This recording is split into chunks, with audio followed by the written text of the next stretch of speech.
All right. We are doing another 20-minute-ish training here on our entrepreneurial trainings for coaches. If you are watching the replay, drop a comment here wherever you're seeing this video and let us know that you're watching the replay. And I want you to engage as much as possible, ask questions, let us know, whatever lands for you specifically, whatever highlight gets to you. And it's really important that you engage, especially in today's world. It's easy to just do drive-by trainings, and that'll only work never in actually increasing your skills and your capacity. So that's really what we want to do for you.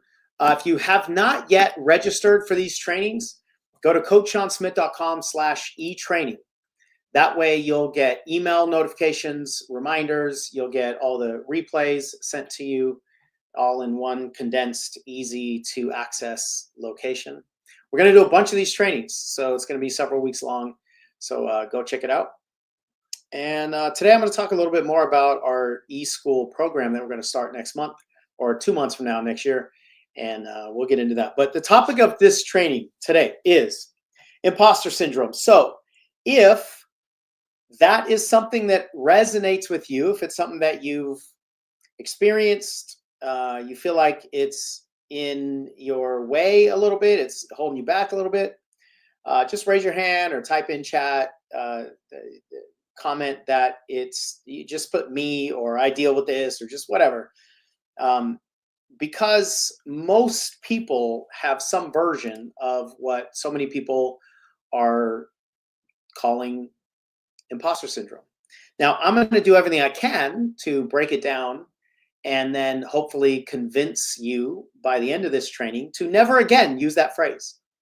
But we will use it just for now, because a lot of people use it, and it's like an actual thing. It's an actual thing in the therapy world and in the counseling world. Like, it's an actual thing. I don't know if it's like in the DSM-3R or whatever that, the big book of therapy actually is, but it's got some legitimacy to it.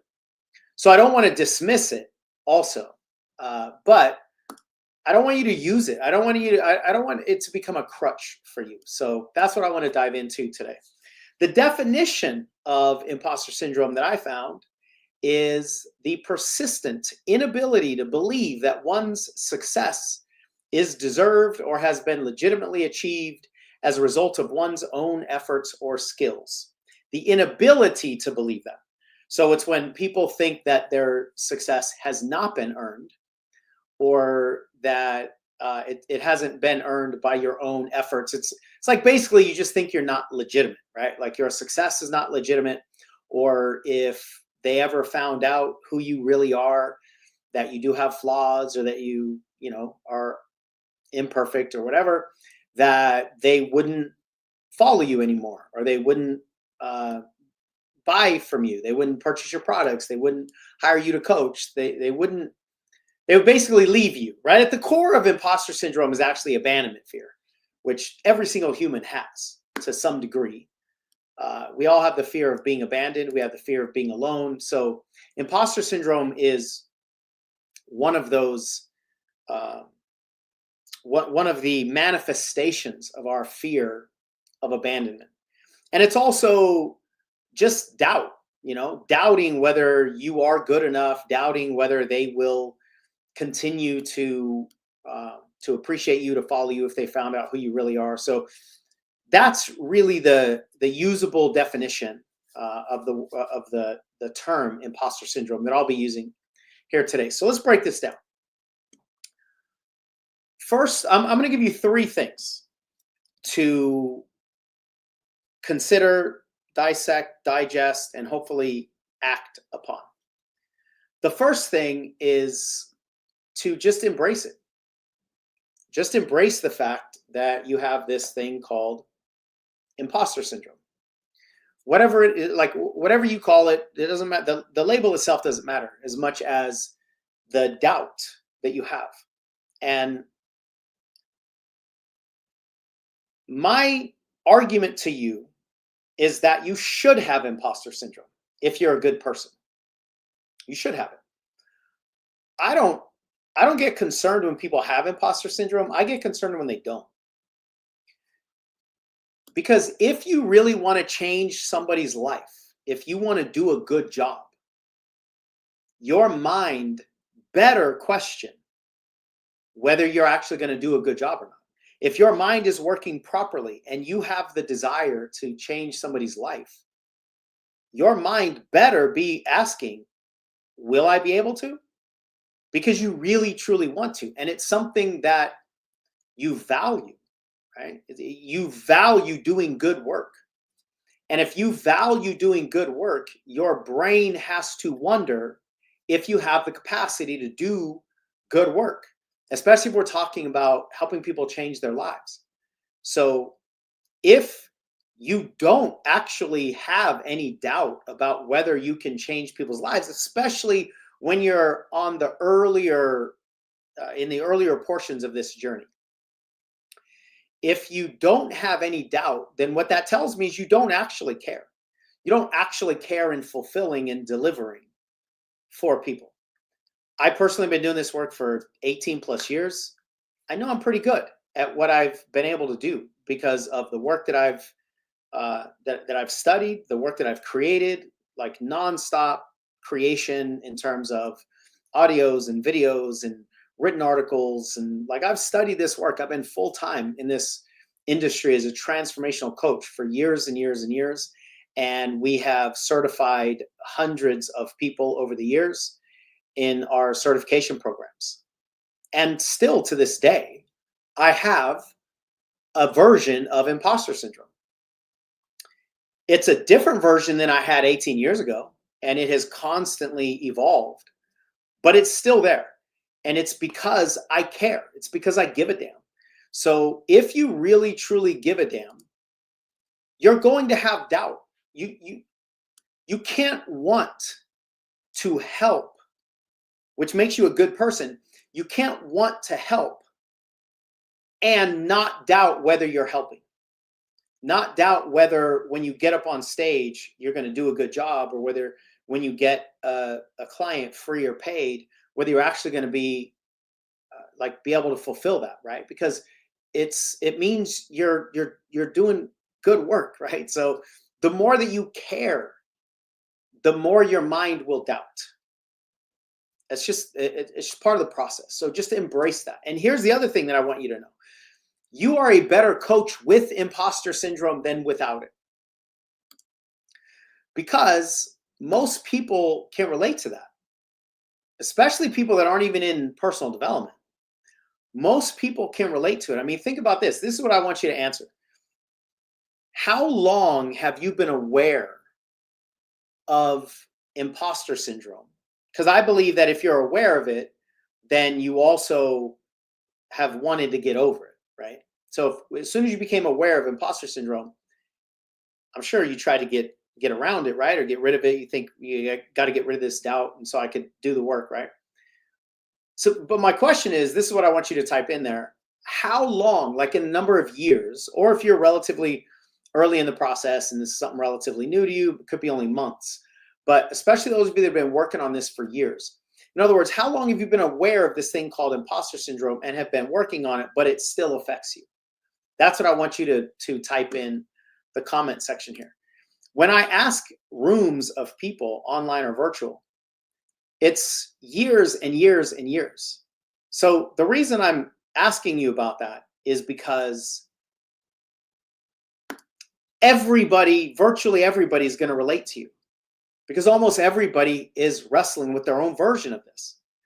And so if you bring your whole self to your coaching and you're diving into something that most people can relate to, then you're going to be a better coach with the human experience, the normal human experience, the non-psychopath experience of imposter syndrome. You're going to be a better coach with your imposter syndrome because virtually everybody will resonate with it, right?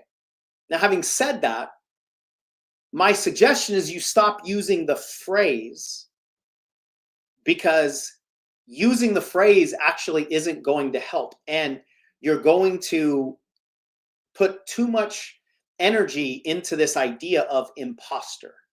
And imposter, I don't know anybody who has a positive connotation of imposter, at least anybody that wants to do this work, right? So my suggestion to you is understand the concept, but stop using the phrase, because we're lazy with our labels. And so if you say, I just got to get over my imposter syndrome, you're actually legitimizing this idea of imposter syndrome, and you're putting too much energy on the word and idea imposter. And syndrome also is like, it sounds like an illness, right? So using the label won't help, in my opinion. I mean, I guess there's some kind of way where you can make it positive, but I just suggest don't use it. But that doesn't mean you dismiss it and don't understand what the doubt is doing. I just say embrace it and just, go with it. Like let the thing formerly referred to as imposter syndrome, let it be in the passenger seat, because it could actually be really helpful. So the second piece on top of that is to use it in your marketing. Again, not necessarily the phrase, unless you're intentionally putting it out there to appeal to other people, like we did on this particular video in the thumbnail. Like we have it written, but it's only because it's a common phrase that's used, right? So I want to enter the conversation that many of you are already having, and then hopefully we can dissect it. So my suggestion for all of you is use it either in the phrase itself or the idea in your marketing, in your magnetism, to get people into a conversation, and then just be real, right? Just have authentic conversations. Like the best coaches are the ones that just get into one-on-one normal conversations with people, but they're studying, their mastery is elevated. So you can have a lot of skills, but still have normal dialogue. Still have just like, this just feels like a conversation, just a regular, authentic conversation, but you have mastery in your skills as a coach. So the things you talk about, the things you help people get rid of, that's very elevated, but your persona doesn't need to be elevated. Like you don't need to try to show up online or in person as though you don't have self-doubt, as though you don't have fears. Because in today's world, if you try to show up more perfect than you really are, number one, you're not being inauthentic to yourself, and inauthenticity is exhausting. So if you constantly try to be somebody that you're not, it's going to be really, really difficult for you energetically. But the flip side of that is, if you show up perfect in your branding, in your presence, online or offline, you're much more likely to create suspicion than trust. In today's world, perfection makes people a lot less trustworthy than it does give them like the feeling that they need to follow you, right? Because so many people have been taken advantage of by people who showed up as perfect. So when you show up authentically with your doubts, with your fears, with your imperfections, but a high level of skills that you've learned, now you are going to be the most powerful transformational agent, because you're not trying to be fake. You're not trying to pretend that you don't have the doubts and the fears that you really do. And that energy will drain you, but it will also repel other people. So use it in the normal conversations that you're getting people into. And then the third thing is, this is how you can really start to chip away at it. The third thing is, prove to yourself that you actually can create very powerful results for people. Now, the only way you're going to do that is become a really good coach. Become a really good transformational leader in whatever way you're going to apply this information.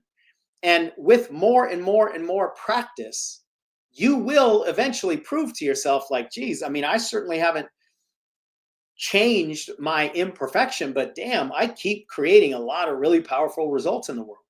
And so when you study to be a life-changing coach, and you study deep work, and then you practice with paid clients, with free clients, practicing in your, hopefully you're all in certification programs that are helping you really dive into your mastery. If you do that stuff, then you can't help but eventually collect more and more undeniable evidence that the work works and you're the one that's providing these transformations for other people. So even with your doubt, even with your fears, even with your imperfections, you're still changing people's lives. That's the best way to actually chip away at the thing that used to be referred to as imposter syndrome. But you're not actually trying to get rid of it. You're just saying, oh yeah, even with this, I can still change people's lives. That's the best way to go about it. Because if you're trying to get rid of your doubts and your fears and your worries, that's an impossible task. So don't worry about trying to get rid of those. Just bring them along and go, even with that, I'm still going to study. I'm still going to become a world-class coach. I'm still going to be able to ask powerful questions. I'm still going to be able to facilitate transformation. And then you go into your mind essentially and say, you know that thing that we were afraid of? You know that thing that if people found out that I was actually imperfect, they wouldn't like me? Actually, it turns out that's not true. It turns out that I can show up authentically, that I can forget what I was going to say, that I can mess some things up, and still, with the deep work that I've gone through, and still I can help people change lives. So then the power of the potential consequence of imposter syndrome then starts to lose its energy on you. So you're not trying to fight the monster and knock the monster out. You're just going, I see you, and you're not that powerful anyway. That's the best way to actually manage your imposter syndrome, is just bring it with you. But then prove to yourself that you can still do really phenomenal work. And that's embodied evidence. That's real evidence. That's evidence that you cannot deny. The evidence that you can deny is when you get into your head and try to convince yourself that you won't mess up, and try to convince yourself that you're always going to do everything perfect. And if you can do everything perfect, then you can be everything perfect. And if you can be everything perfect, then everybody will pay you money and you'll be able to succeed. That'll never, ever work. So I'd rather you just deal with reality and not fantasy, not make-believe, not try to convince yourself intellectually that you can get over this stuff. Prove to yourself somatically, which means in your body, prove to yourself with reality that you can be imperfect, you can mess things up, you can be authentic, you can have normal conversations and fundamentally transform people's lives. All of that is possible, but it takes effort. It is the long game. It's not the, take this pill or swallow these 5 affirmations and say it to yourself every day and you'll be able to get over imposter syndrome. Bullshit. That's not how it was created. That's not going to be how it's solved. It's created because you care. It's created because you want to do something really good. And if you want to do something really good and you give a damn, your brain will always doubt. There will be an element of doubt all the time. So don't try to remove the thing that cannot be removed. Just use it. Rock with it and go, yep, I got that too. And I'm still going to study and I'm still going to become a world-class coach and I'm still going to go change people's lives, even with my self-doubt. So I hope that lands for you. Whatever, really struck a chord in you or helped you connect some dots, or, if you felt something in your body, let us know. Go ahead and put that in chat. I'm keeping these sessions down to just 20 minutes or so to hopefully give you these bite-sized trainings. And many of you know we're gonna do a version in 2025 of a live deep dive entrepreneurial training for coaches. We call it eSchool for Coaches 2025. The E stands for entrepreneurship. If you want more information on all of the program, you can check out the information page at bit.ly/eSchool2025. The E and the S needs to be capitalized as it is on the screen if you're seeing the screen, or we'll put it in the comment section. Also, if you can't find it, obviously, then just email us or whatever. We'll send you the direct link. And here's the announcement that we haven't made yet. What we're doing as a holiday special is we are allowing you to just get in for $99. $99 will secure your spot.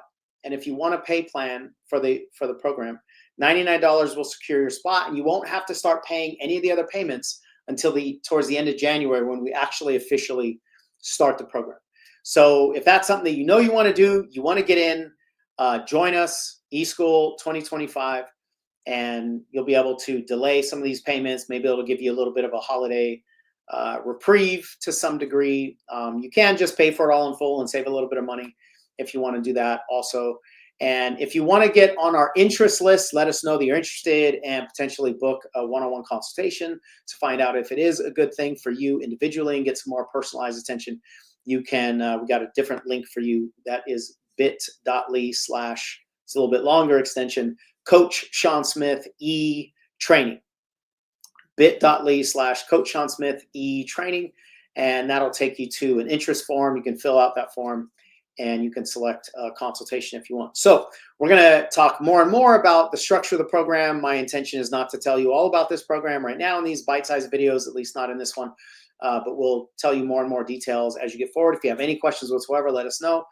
But this is the work that you absolutely need if you're going to be a powerful, unstoppable entrepreneurial coach going forward, especially in today's world. The 2025 environment is way different than the 2020 environment or 2015 environment or even the 2023 environment or 2024 environment. So we're going to make this super relevant as we pace you through the fundamental entrepreneurial muscles that you need to build. So you can check it all out, bit.ly/ eSchool 2025. Ask whatever questions you have, book a consultation if you want, and we'll continue to support you. We'll do more and more of these free trainings and give you some, some stuff to chew on. And if you have not registered for that, go to coachseansmith.com/e-training, and that'll get you inside all of these sessions. So I hope this has been valuable, and we'll come to you with another bite-sized training really soon.